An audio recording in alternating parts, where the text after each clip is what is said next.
Olá, estamos aqui para mais uma leitura do livro Desperte o Seu Gigante Interior, de Tony Robbins, parte 2, Assumindo o Controle do Sistema Central, capítulo 14, A Suprema Influência, Seu Sistema Central, Elementar, meu caro Watson.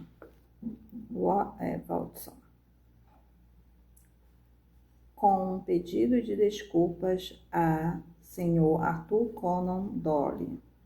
Uma das coisas que eu mais amo na minha atividade é a oportunidade de decifrar o mistério do comportamento humano e assim oferecer soluções que façam uma diferença real na qualidade de vida das pessoas.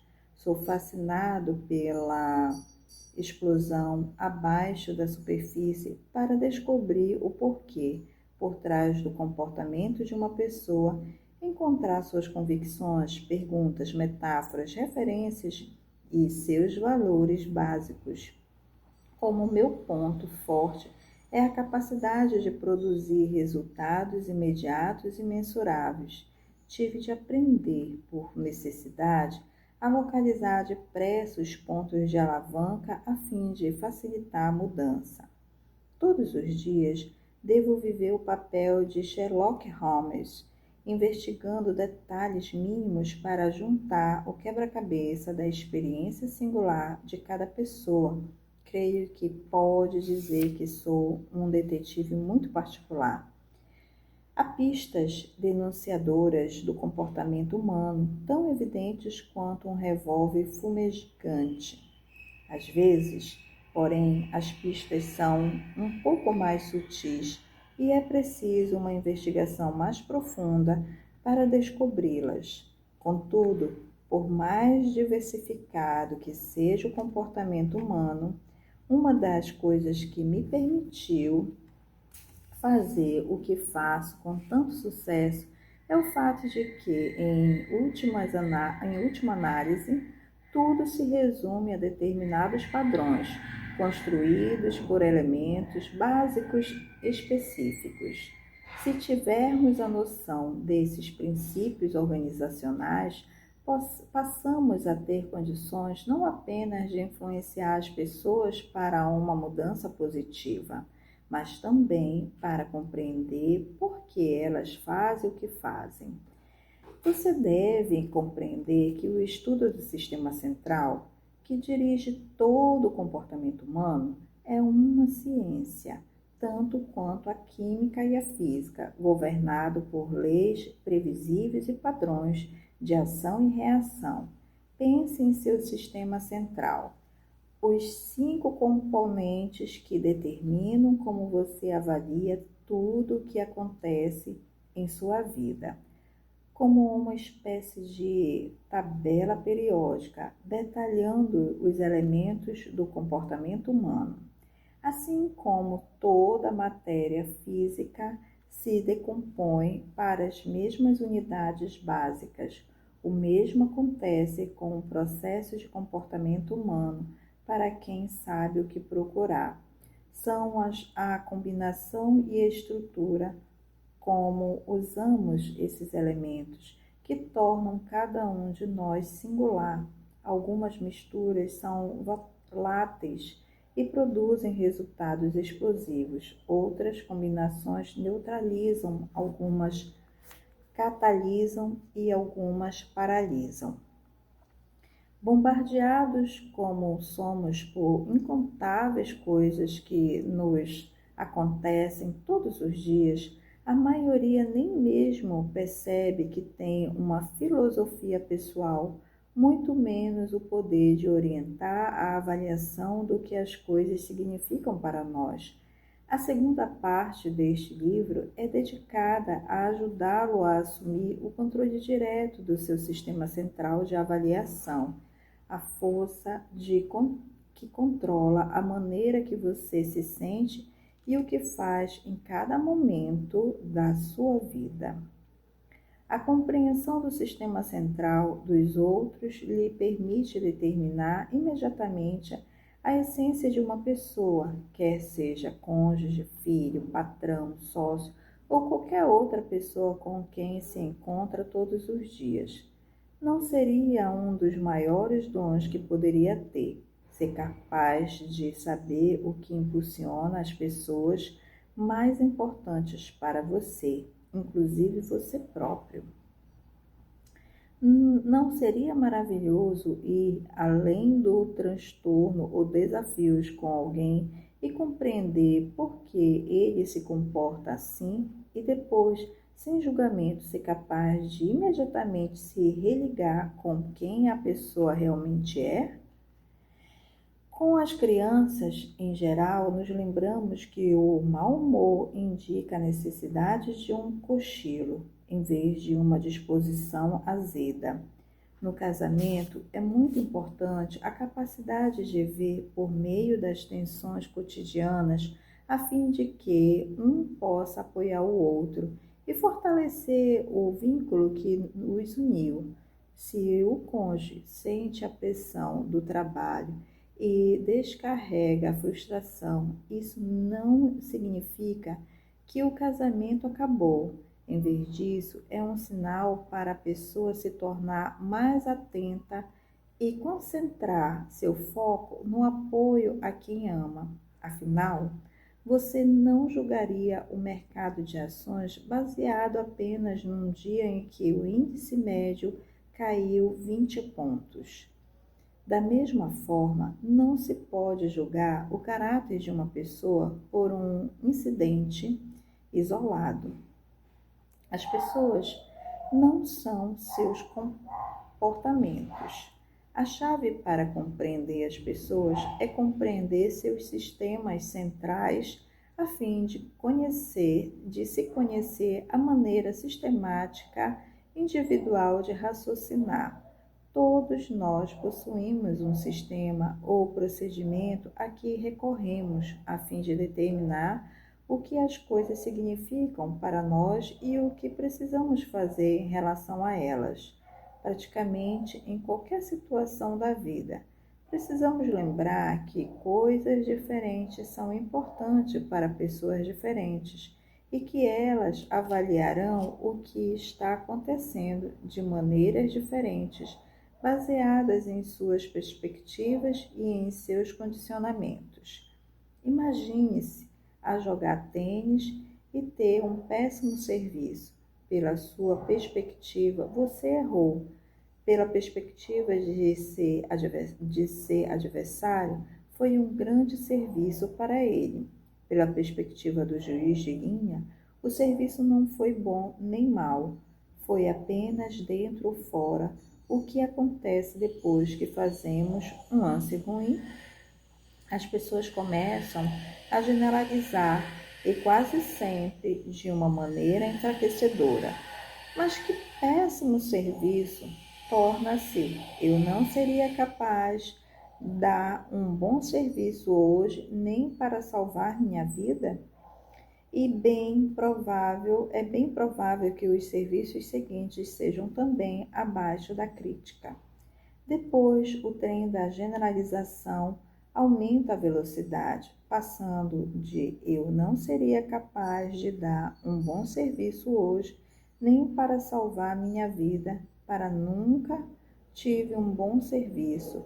Não sou, na verdade, um bom tenista. Parece que nunca sou capaz de fazer qualquer coisa e sou uma pessoa horrível.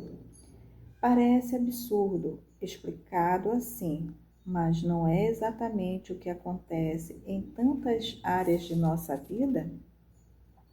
Se deixamos de assumir o controle, nosso processo de avaliação literalmente se descontrola e nos arrebata para o padrão cada vez mais intenso de auto-recriminação. Avaliações superiores criam vidas superiores.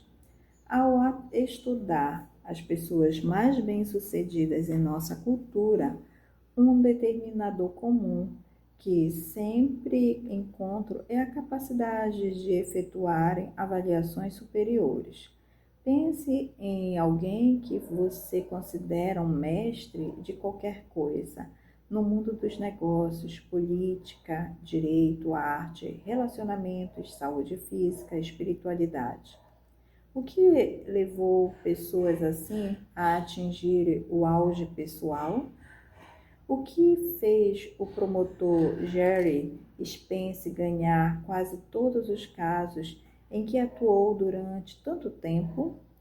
Por que Bill Cosby parecia deliciar a audiência cada vez que entrava no palco? O que torna a música de Andrew Lloyd Webber tão perfeita? Tudo se resume ao fato de essas pessoas efetuarem avaliações superiores em suas áreas de atividade. Spence desenvolveu uma compreensão superior do que influencia a emoção e decisão humana. Cosby passou anos aprimorando as referências, convicções e regras básicas sobre como usar qualquer coisa em seu ambiente como material para provocar o riso das pessoas, o domínio da melodia, orquestração, arranjos e outros elementos permite ao Weber compor uma música que nos comove ao nível mais profundo. Pense em Wayne Gretzky, do Los Angeles Kings. Ele já marcou mais tentos que qualquer outro jogador na história da Liga Nacional de Hóquei, o que o torna tão eficiente. Porque é o jogador maior, mais forte ou mais rápido da liga? Como ele próprio disse, a resposta a essas três coisas é não. Contudo, ele foi sistematicamente o maior goleador da liga. Quando lhe perguntaram por que é tão eficiente, Gretzky respondeu que a maioria dos jogadores patina para o lugar em que está o disco, enquanto ele segue para onde o disco vai. Em qualquer momento, sua capacidade de antecipar, avaliar a velocidade do disco, sua direção, as atuais estratégias e impulso físico dos outros jogadores permite-lhe se colocar na posição ideal para marcar. Um dos maiores administradores de dinheiro do mundo foi Sir John Templeton, decano do investimento internacional, cuja atuação foi incomparável. $10.000 aplicado no fundo Templeton em seu início, em 1954, valeriam nos anos de 1990 $2,2 milhões. Para tê-lo trabalhando pessoalmente em sua carteira, você deveria investir um mínimo de $10 milhões. Seu maior cliente confiou-lhe mais de $1 bilhão para investir, o que tornou Templeton um dos maiores assessores de investimento de todos os tempos. Quando lhe fiz essa pergunta, ele não hesitou ao responder: minha capacidade de avaliar o verdadeiro valor de um investimento. Ele foi capaz de fazer isso mesmo com os caprichos das tendências e oscilações de curto prazo do mercado. A riqueza é o resultado de avaliações eficazes. Estudei no ano passado outros destacados assessores de investimentos, inclusive Peter Lynch, Robert Preston e Warren Buffett, para ajudá-lo em suas avaliações financeiras. Buffett usa uma poderosa metáfora que aprendeu com seu amigo e mentor Ben Graham, como uma metáfora para acompanhar as flutuações no mercado. Trate de imaginá-las como partindo de um sujeito extremamente amodável, Mister Mercado, que é seu sócio no empreendimento particular. As cotações de Mister Mercado são qualquer coisa menos estáveis. Por quê? Pelo lamentável motivo do pobre coitado sofrer problemas emocionais incuráveis. Às vezes ele se sente eufórico e só podemos perceber os aspectos favoráveis que afetam um negócio e quando ele se encontra nesse ânimo, fixa um preço de compra e venda muito alto, porque receia que você possa abocanhar seus interesses e privá-lo de ganhos iminentes. Em outras ocasiões, ele fica deprimido e só vê problemas à sua frente, tanto para o negócio quanto para o mundo. Quando isso acontece, ele fixa um preço muito baixo pelo valor de que você descarregue tudo em cima dele.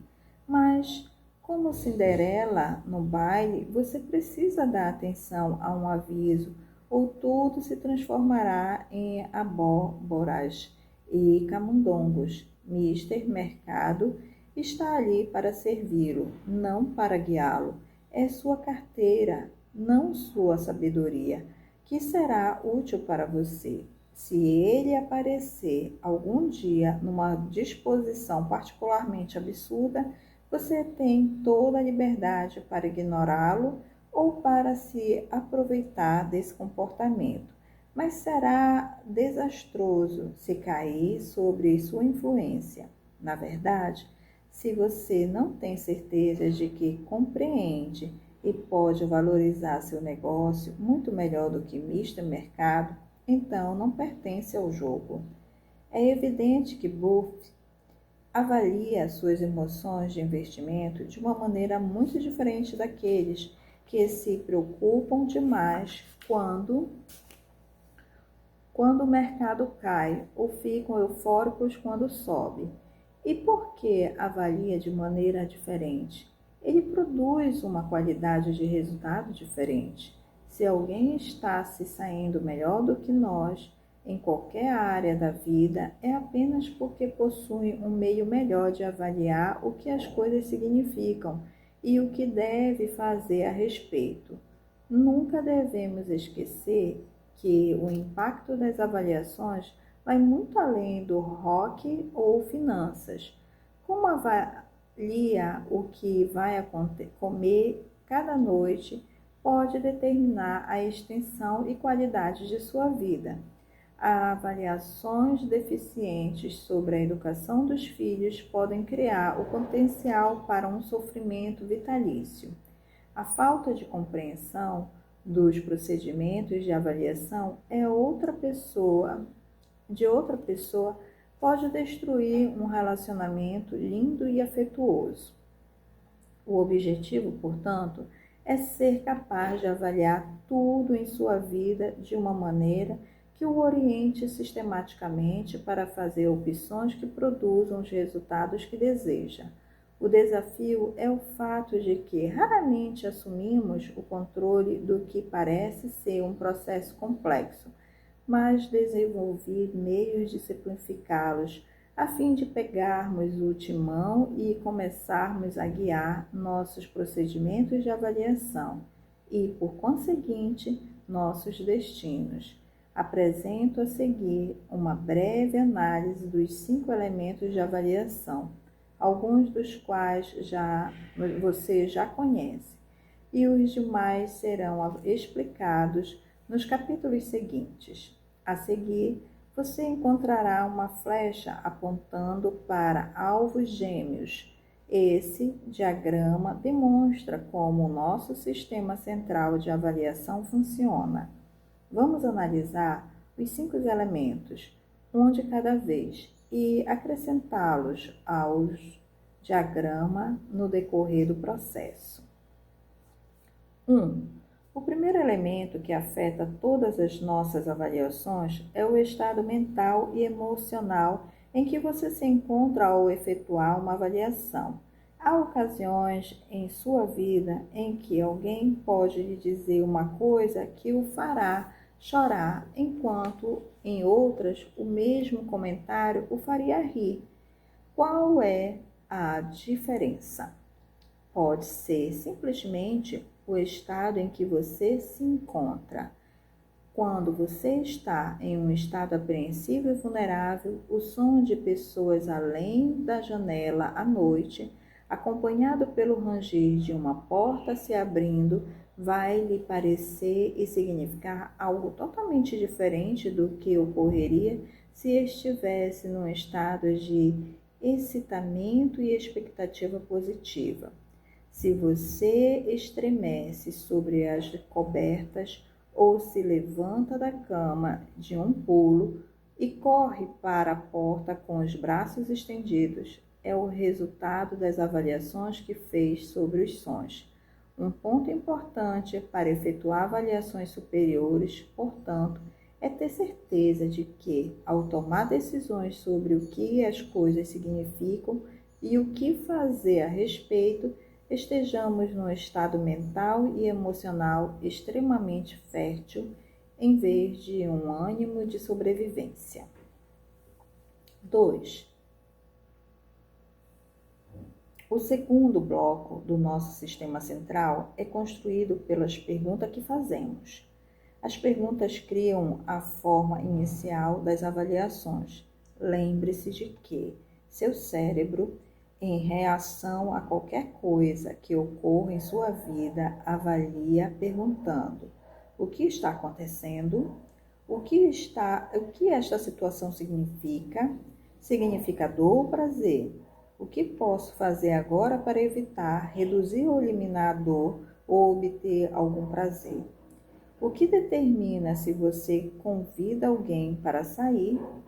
Suas avaliações são profundamente afetadas pela pergunta específica que faz a si mesmo ao considerar a abordagem dessa pessoa.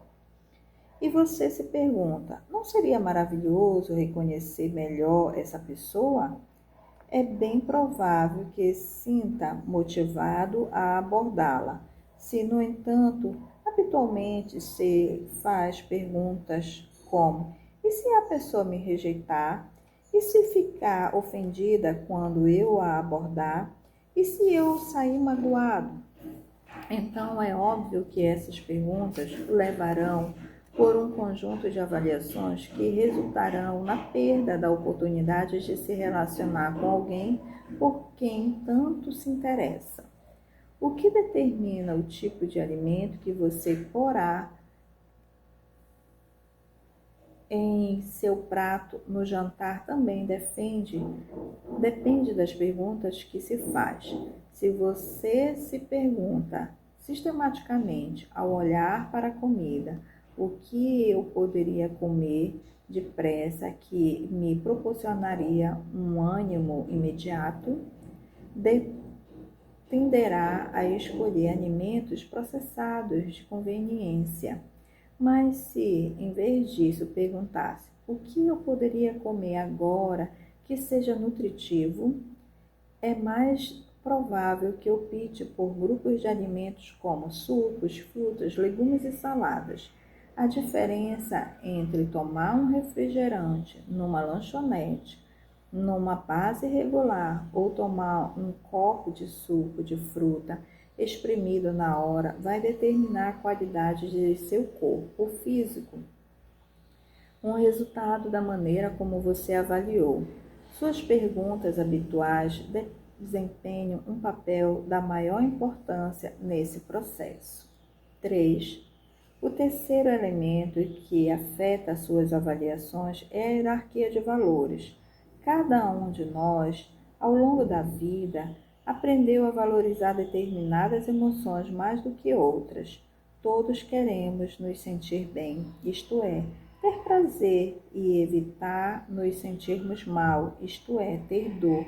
Mas a experiência de vida ensinou a cada um de nós um sistema de codificação singular para o que apresenta dor e o que representa prazer. Isso pode ser encontrado no sistema de orientação de nossos valores.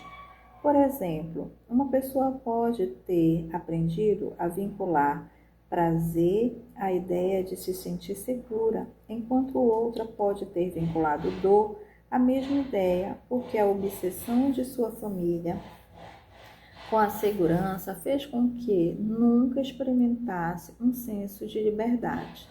Algumas pessoas tentam alcançar o êxito, mas ao mesmo tempo evitam a rejeição a qualquer custo.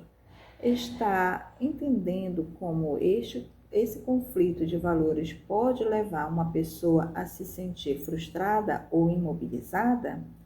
Os valores escolhidos por você vão moldar cada decisão que tomar na vida. Há dois tipos de valores sobre os quais você aprenderá no capítulo seguinte: os estados emocionais de prazer, em cuja direção estamos sempre tentando avançar, valores como amor, alegria, compaixão e excitamento, e os estados emocionais de dor, que sempre tentamos evitar ou nos afastar, como humilhação, frustração, depressão e raiva. A dinâmica criada por esses dois alvos determinará a direção de sua vida. 4. As convicções são o quarto elemento do sistema central.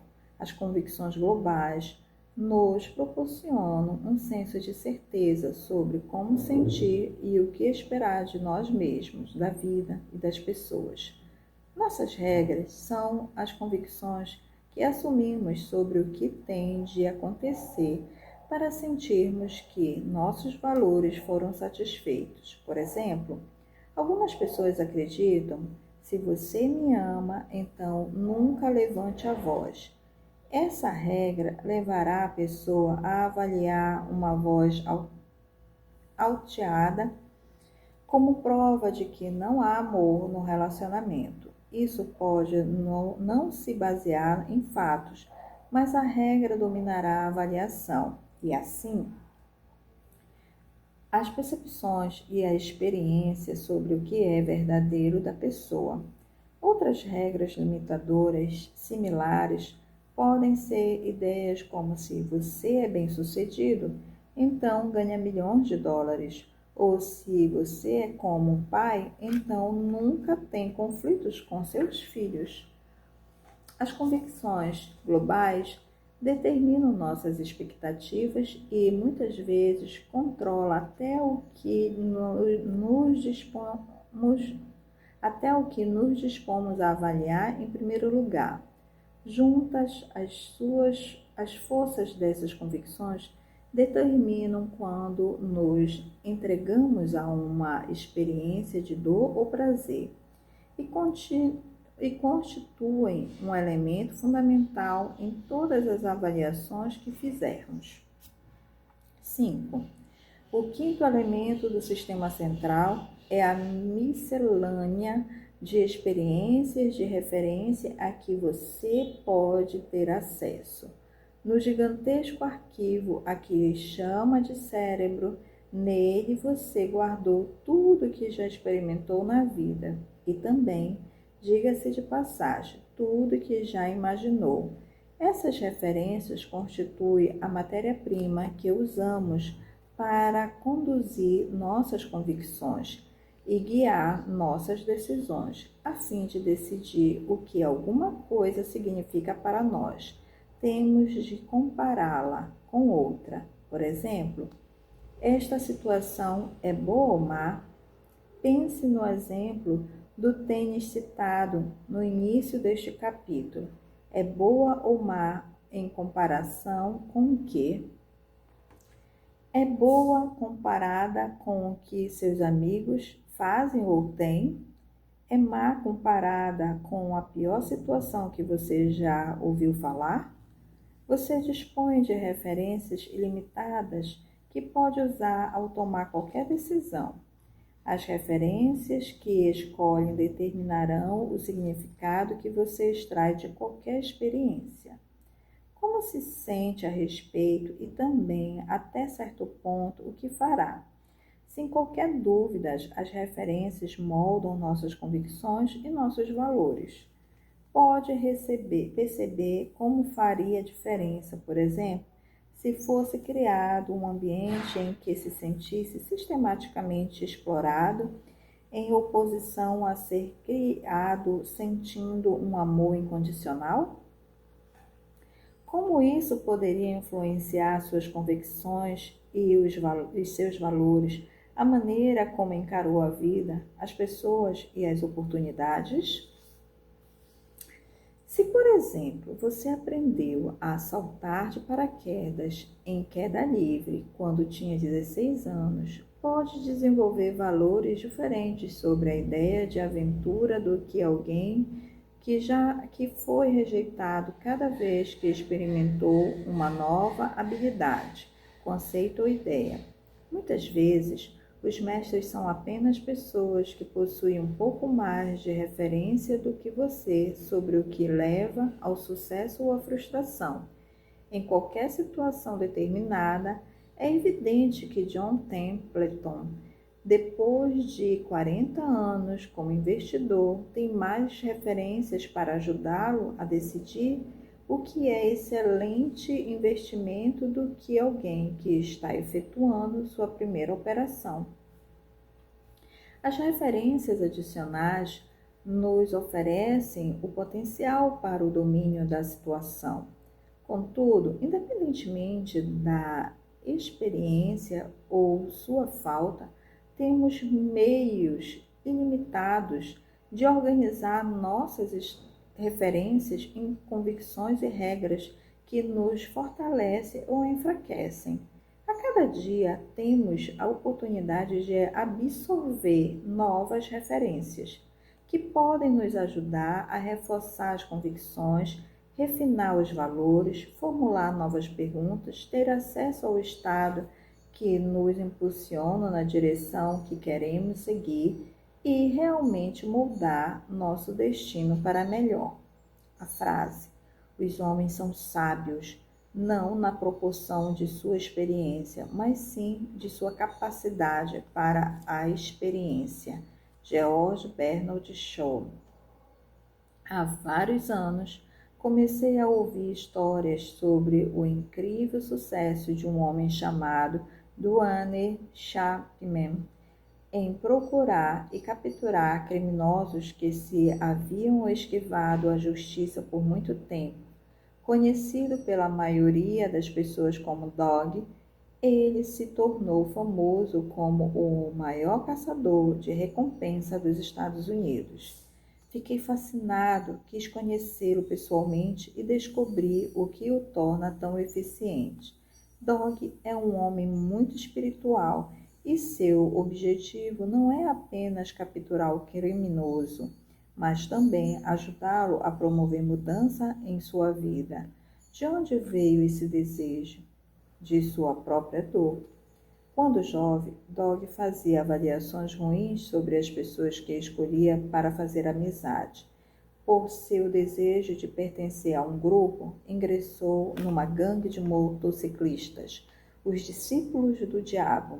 Um dia, no meio de uma transação de tóxicos que saiu errada, um membro de gangue deu um tiro e atingiu mortalmente um homem que se encontrava no local. Seguiu-se o pânico. Os membros da gangue trataram de fugir. Dog não cometera o assassinato, mas naquela situação não havia diferença entre ser cúmplice e o homem que, de fato, puxara o gatilho. Ele acabou cumprindo uma sentença de vários anos de trabalho esforçado nos termos do sistema penitenciário do Texas. A prisão lhe causou tanta dor que ele reavaliou toda a sua filosofia de vida.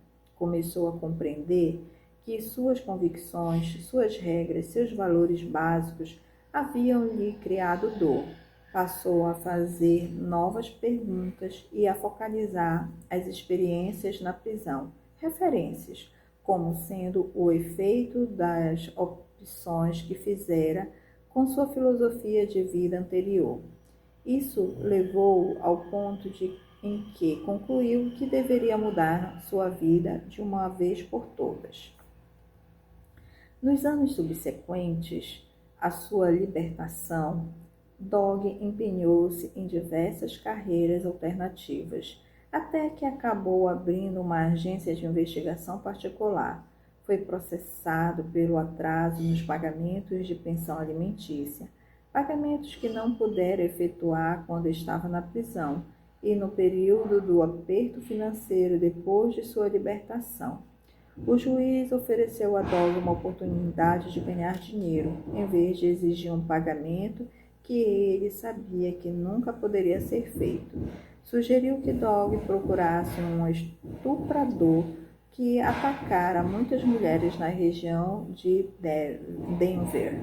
Também sugeriu que ele utilizasse as noções que aprendera na prisão para calcular o que aquele criminoso poderia estar fazendo e onde teria se escondido.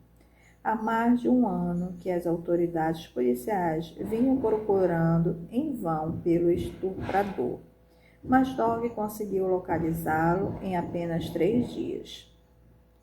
Para dizer o mínimo, o juiz ficou impressionado.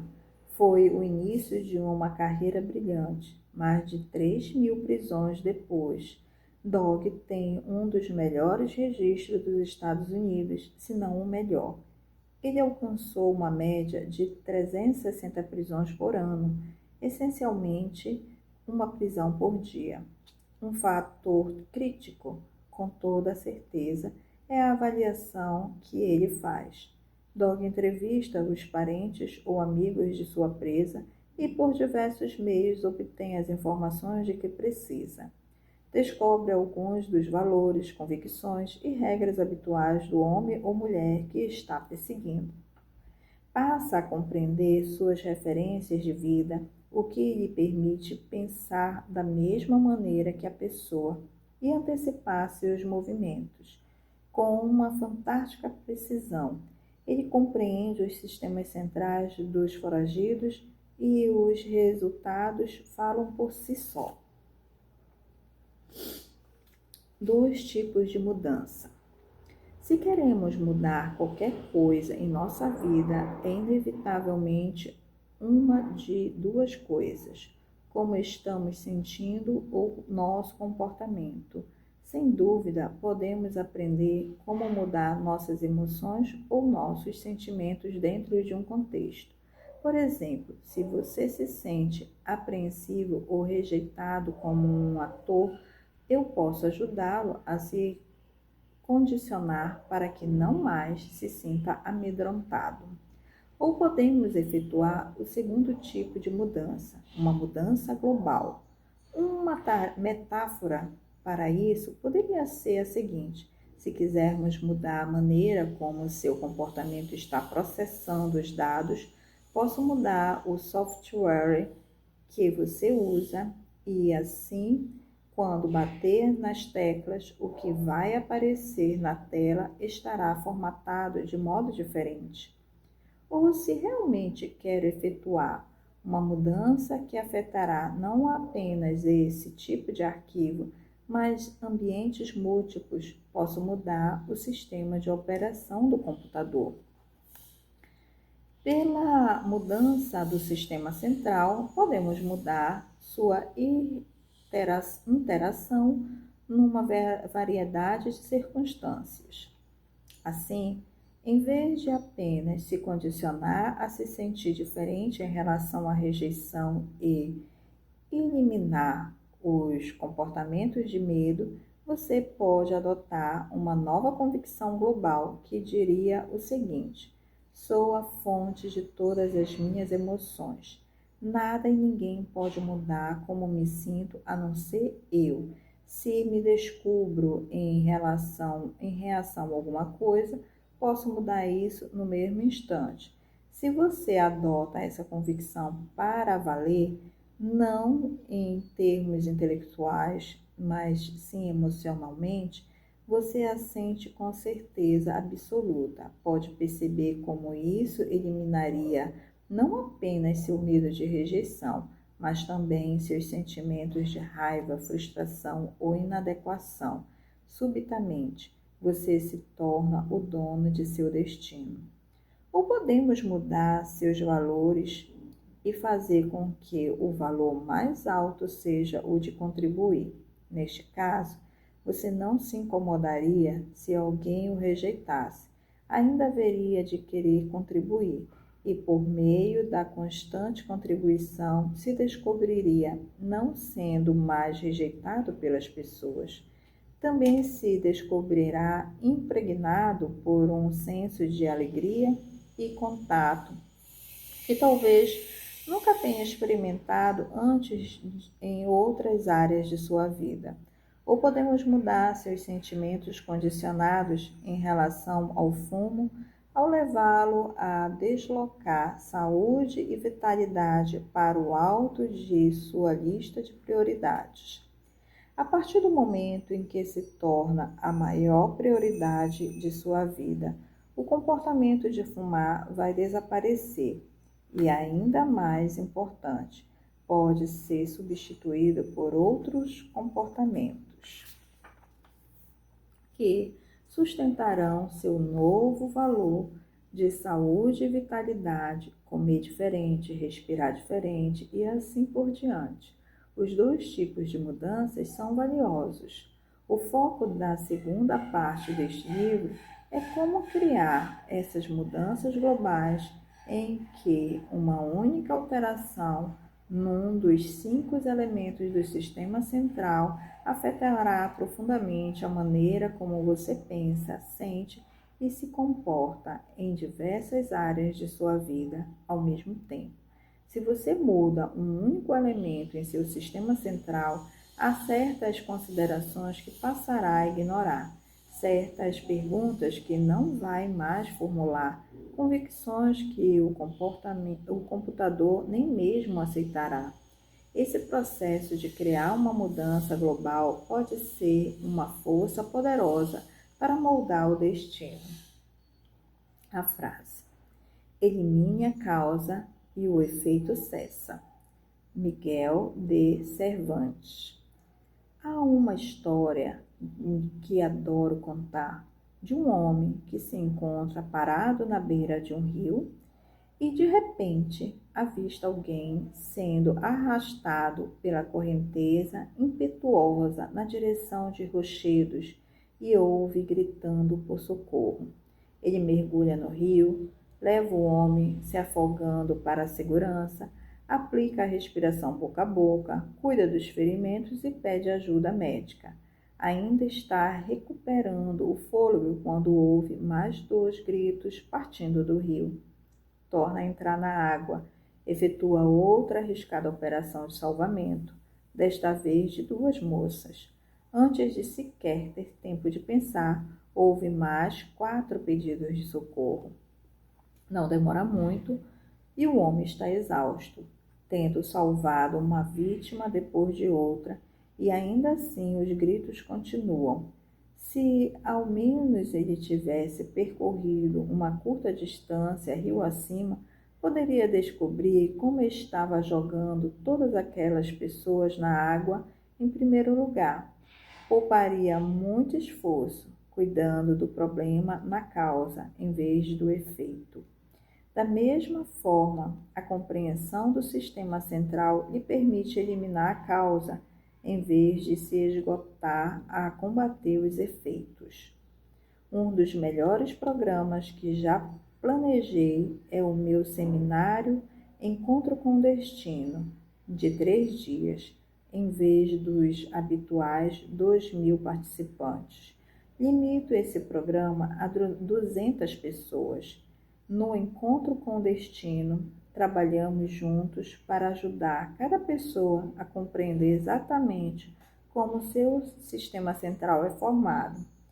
Essa compreensão transforma as coisas que fazem.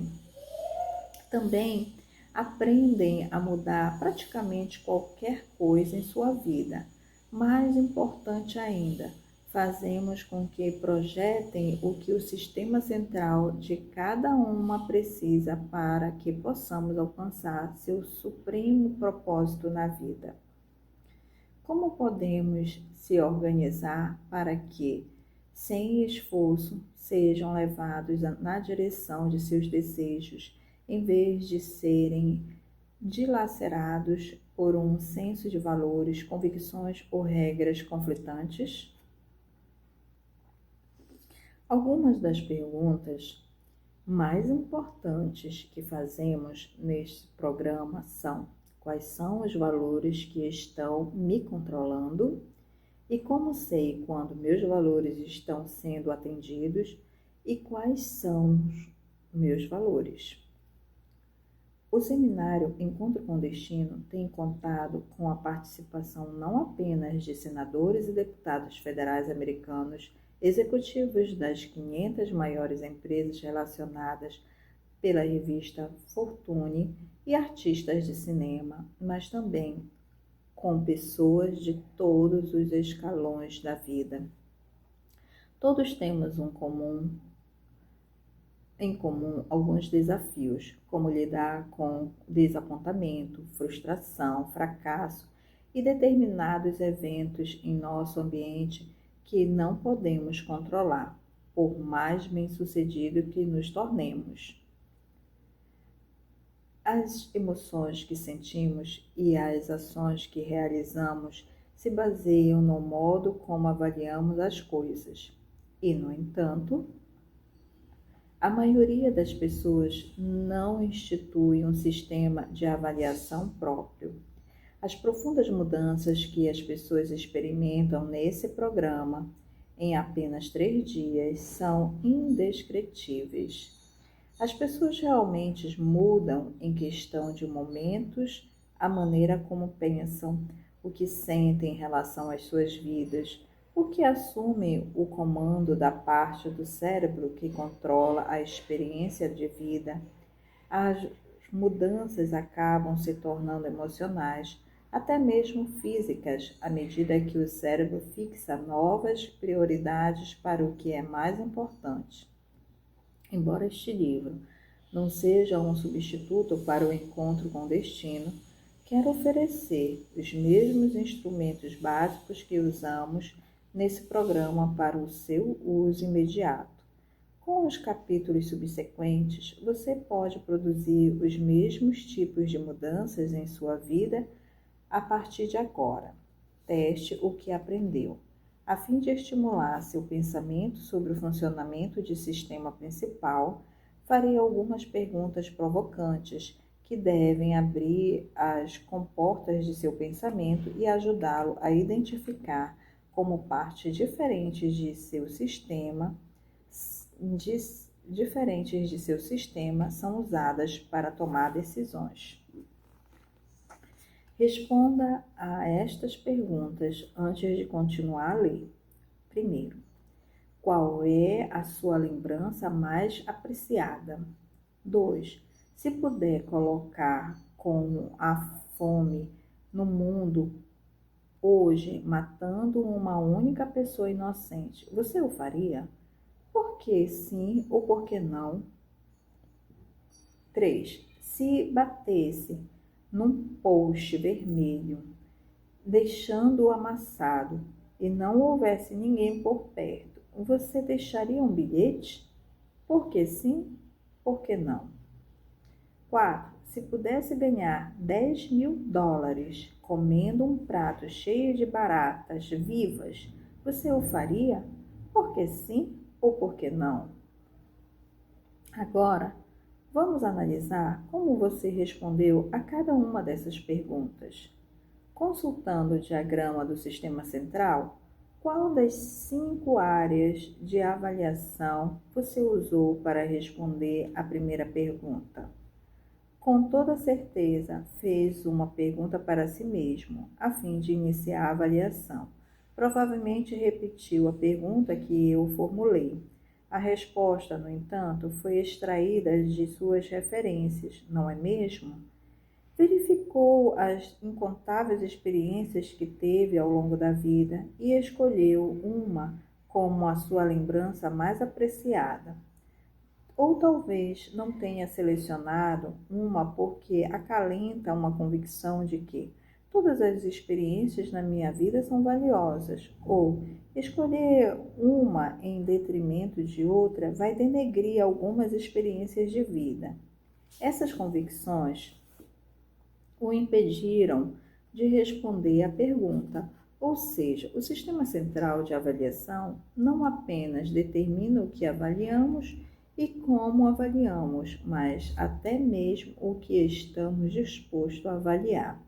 Vamos passar para a segunda pergunta, que eu li em The Book of Questions.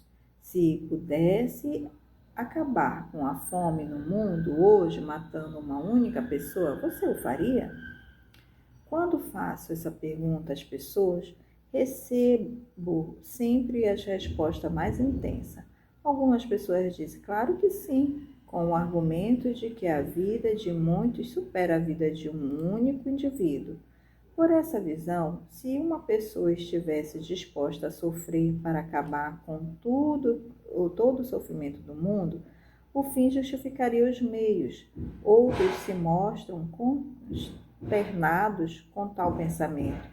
Acredito que cada vida humana é valiosa, o que também se baseia num conjunto de convicções, não é mesmo? Outros possuem uma convicção global de que tudo na vida é exatamente como deveria ser e que todas as pessoas que passam fome estão recebendo lições valiosas para a sua próxima encarnação. E algumas pessoas respondem, claro que eu faria, mas tiraria a minha própria vida. É interessante como as pessoas reagem de maneiras tão diversas à mesma pergunta, baseadas em qual dos 5 elementos de avaliação usam o conteúdo que armazenaram. Passemos à terceira pergunta. Se batesse um poste vermelho e o deixasse amassado e não houvesse ninguém por perto, você deixaria um bilhete? Algumas pessoas respondem, claro que sim. Por quê? Seu valor mais alto é a honestidade. Outras pessoas também dizem, claro que sim, mas por um motivo diferente. Porque uma das coisas que mais evitam no mundo é a culpa. Não deixar um bilhete faria com que se sentissem culpadas, e isso é também doloroso. Outras dirão, eu não deixaria um bilhete, e quando indagamos por quê, explicam, já me aconteceu várias vezes e ninguém me deixou um bilhete. Ou seja, estão dizendo que possuem referências pessoais que as levaram a desenvolver a convicção de que se deve fazer aos outros aquilo que fizeram com você. Agora, a quarta pergunta.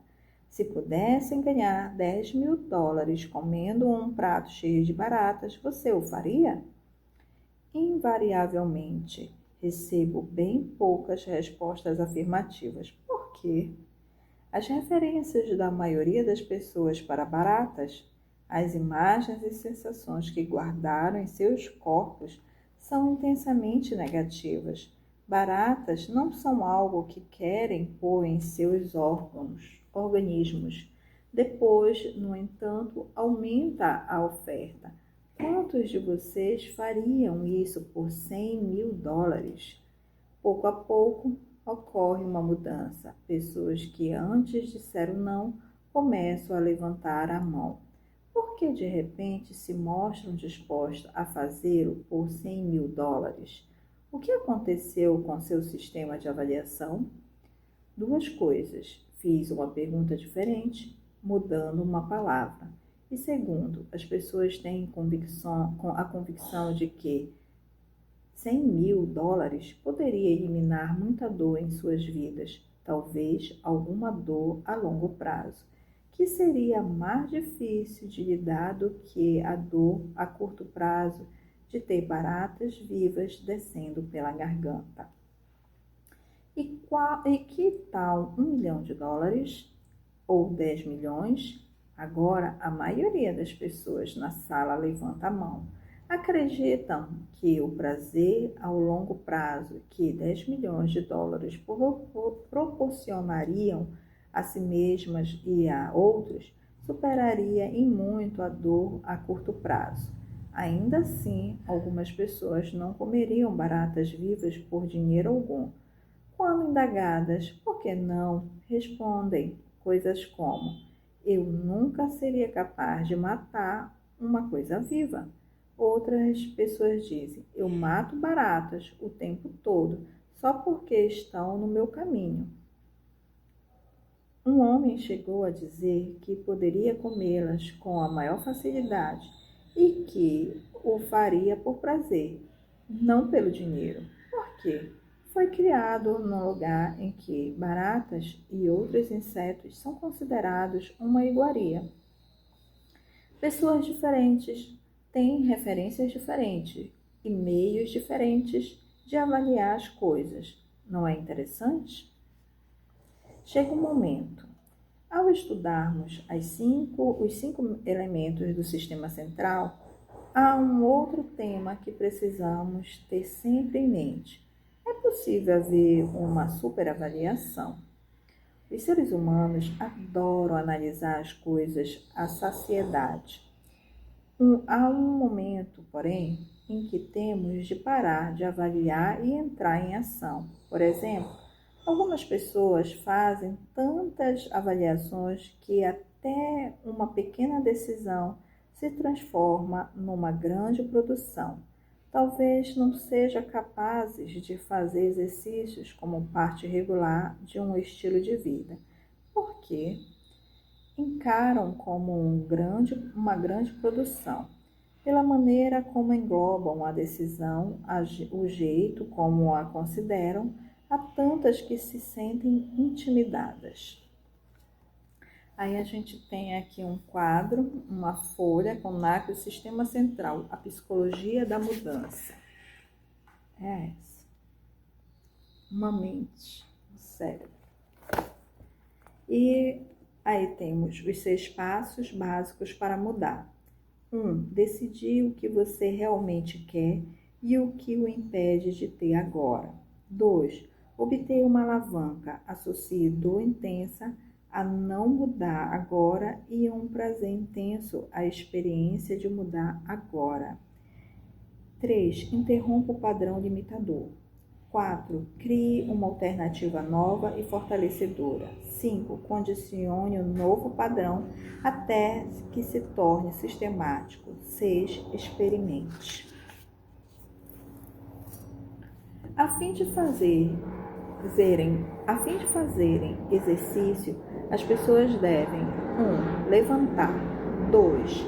Encontrar uma roupa de ginástica que não pareçam muito gordas. 3. Escolher os sapatos apropriados. 4. Meter tudo do que precisam numa bolsa de ginástica. 5. Ir ao ginásio. 6. Arrumar uma vaga. 7. Subir a escada. 8. Matricular-se. 9. Entrar no vestuário. 10. Vestir a roupa de ginástica. 11. Finalmente fazer a aula. Pedalar na bicicleta ergométrica e malhar ao máximo. E depois de tudo isso, 12. Dever fazer as mesmas coisas ao contrário. Claro que essas mesmas pessoas não encontram a menor dificuldade quando chega o momento de irem à praia. Já estão com a disposição. Se alguém pergunta por que, responderão sem hesitação: ora, para ir à praia, basta entrar num carro e partir. Não param para avaliar cada um e todos os passos ao longo do caminho. Encaram tudo como um único passo gigantesco, avaliando apenas se vão ou não, sem se preocuparem com os detalhes. A avaliação excessiva de detalhes pode, às vezes, acarretar a sensação de sobrecarga ou sufoco. Uma das coisas que aprenderemos aqui, portanto, será como englobar muitos passos, pequenos, convertendo-os num passo gigantesco, de tal forma que você obterá o resultado que deseja no instante em que o der.